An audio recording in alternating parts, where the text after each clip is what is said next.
Ang nakaraan. Dahil ang abilidad na taglay ng ating bida ay isang nakakatakot na lakas, ang bosay nito ay sinetop si Ju Hyun na ilagay sa isang nakamamatay na misyon. Kaysa sa mga sandaling ito ay talagang oras na ng kanyang kamatayan, kaya lang dahil sa paglitaw ng kakaibang ibon, nabigyan ng isang pagkakataon ng ating bida, nakabalik ito sa 15 taon ang nakaraan, pagkakataon para makuha ang tinatawag na Tomb Raider King. Pagpapatuloy. Nang ang mundo ay malagay sa panahon ng mga relic, akala ng ating bida wala ng bagay ang magpapagulat sa kanya. Una, hindi inaakala ng ating bida na ang katulad niyang marami ng karanasan sa paghahanap ng mga relic ay malalagay pa rin sa matinding takot. Isa pa sa nagpagulat sa ating bida ay ang misyon na papatay sa kanya ay set up ng isang ito na tinatawag na si Kwon Tae-jun. At ang pinakahuli sa lahat ay bago siya mamatay, bigla na lang siyang nakabalik sa nakaraan. Hindi alam ng ating bida kung paano iyong nangyari, pero ito raw ang kanyang pinakamalaking chance para baguhin ang lahat, at makuha ang lahat ng relics na kailangan niya. Dito ay biglang nalingon ng ating bida, iyon ay dahil tinatawag ito ng kumakausap sa kanya. Anong problema mo, bakit tulala ka kanina pa? Kanina ka pa kinakausap ng officer hindi ka sumasagot? Ginagawa mo bang biro ang lahat ng ito? Galit na sabi ng ginang. Galit na galit pa uli ang nanay na ito nagsalita, sinaktan mo ang anak ko na isa lang senior high school, paano pag naging inutil ang anak ko, pananagutan mo bang lahat ang kinabukasan niya, sabi nito, na ang anak niya sa likod ay talagang mapang-asar. At dahil doon, nanghihingi na lang ng pera ang nanay sa ating bida para raw sa pinsala na natamo ng kanyang anak, na si Julia naman ay naiinis ngayon sa ingay ng babae. Kahit 15 taon na raw ang nakararaan, tandang-tanda ng ating bida na ang batang ito ang nanghamon ng away sa ating bida.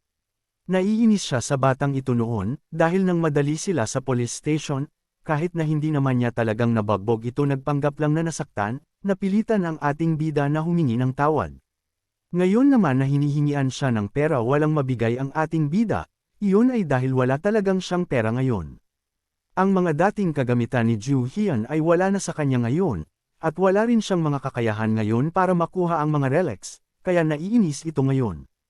Patuloy na nag-iisip ang ating bida paano niya magagawang makuha ang mga relics ngayon, na galit na naman ang nanay ng bata sa tabi dahil hindi talaga siya pinapansin ng ating bida. Pag kinakausap ka humarap at makinig ka, sabi nito na sa sampilan ang ating bida. Dahil nagalit ang nanay ng batang ito at mananakit, nagulat ito sa nangyari, ganun rin ang officer. Kaya lang hindi bag ito ang ating bida, nasa kanya pa rin ang mga reflexes nito noon. Kaya walang kahirap-hirap nitong sinalo ang ginawang pag-atake ng babaeng ito. Dahil sa pangyayaring iyon, nagulat itong si Ju Hyun, ano, paano ko nagawa iyon? Naisip nito na maaaring dahil raw ito sa kanyang karanasan noon. Dito ay hindi binibitawan ng ating bida ang kamay ng babae, sabi nito, huminahon lang po kayo. Sabi pa ni Ju Hyun, ang nag-umpisa ng gulo ay ang inyong anak hindi ako, at hindi po ba sumusobra na kayo ngayon? Sa bagay, sabi nga nila, like mother, like son, sabi nito. Dahil doon, nagalit ang batang tagyawatan, walang hiya ka, anong sabi mo sa mama ko, sabi nito na susuntukan ang ating bida. Balak ko sanang maging mabait sa iyo, tapos ganito ang sinasabi mo, sabi nito na hindi tumama ang suntok niya sa ating bida, dahil mabilis itong naiwasan ni Ju Hyun.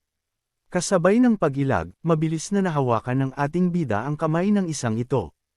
At sabay hila ni Ju Hyun rito, na agad ring ikinabigla ng batang pasaway. Ayun na nga, bagsak ang makong, at humataw ang ulo nito sa sahig, na agad ring nasaktan, at hindi makatayo sa ginawa ng ating bida.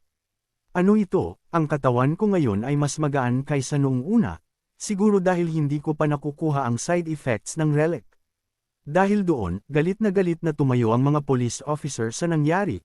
Ang lakas raw ng loob ng ating bida at ng mag-ina na gumawa ng gulo sa police station.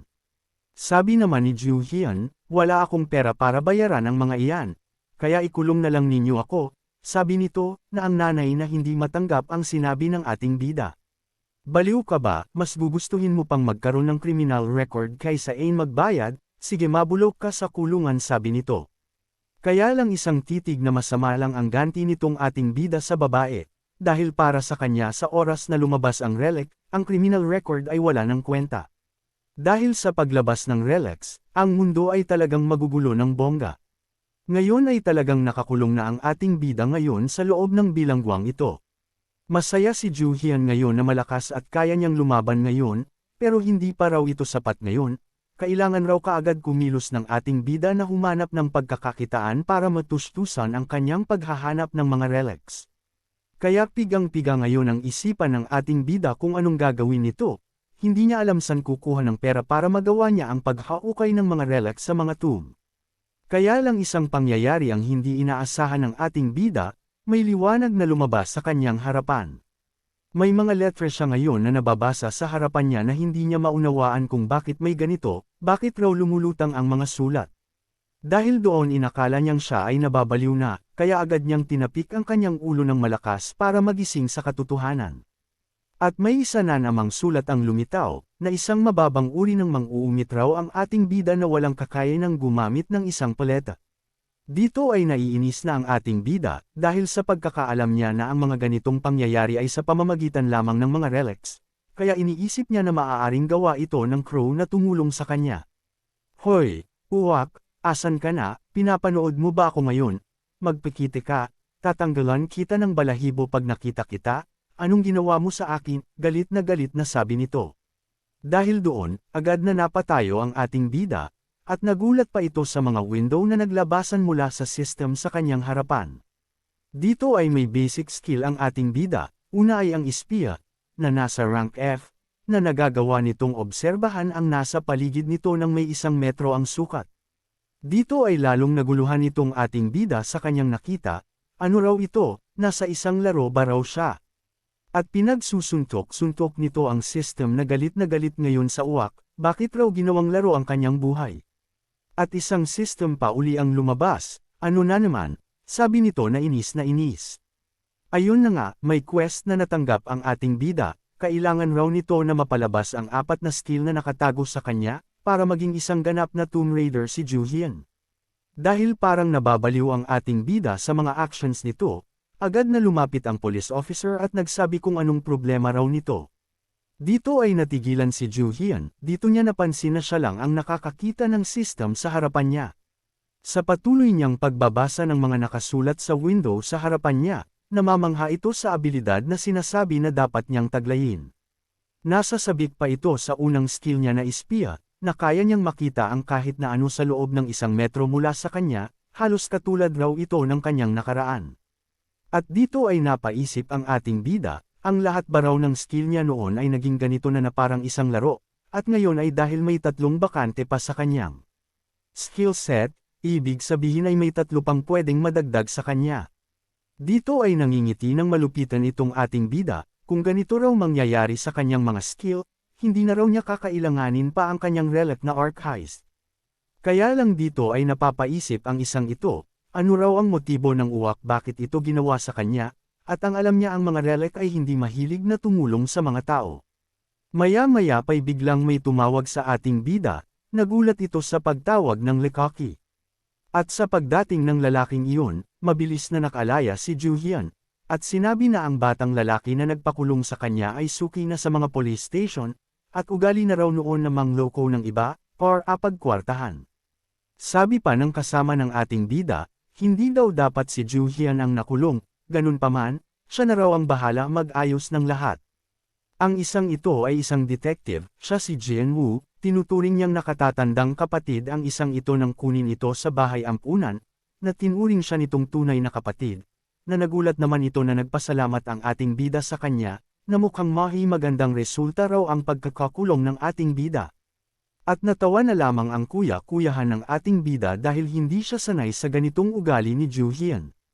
Kuya, may gusto akong itanong sa iyo. Tanong ni Ju Hyun, na agad namang nilingan nito ang ating bida. Sabi nito, wala pa bang nababalita patungkol sa mga kakaibang bagay, mga kababalaghan na may kapangyarihan? Pagtatakang tanong nito, anong pinagsasabi mo, may sakit ka ba?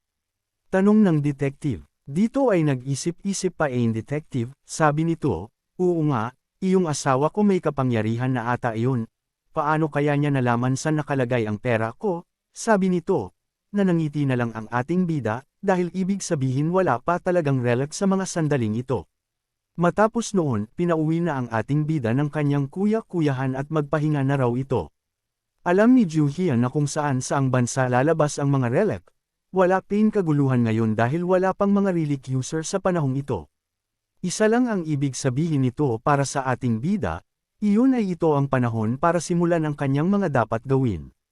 Dito ay agad na naglakad ang ating bida sa isang iskanitang ito, kailangan na raw niyang magamit ang kanyang skill, kaya lang ang problema nito ngayon ay wala siyang pera, kasi sa pagkakaalam niya ang mga magagandang relic na lilito ay nasa Europe o Amerika. Kaya hindi alam ng ating bida paano babayaran ang pamasahe para makarating sa mga bigating bansa na iyon. Kaya lang sa iskinita na dinaanan ng ating bida, may mga tambay na sumalubong rito na kilala ang ating bida. Nabigla si Ju Hyun sa kanyang nakita, hindi niya inaasahan na makikita niya ang mga ito sa lugar at pagkakataong ito.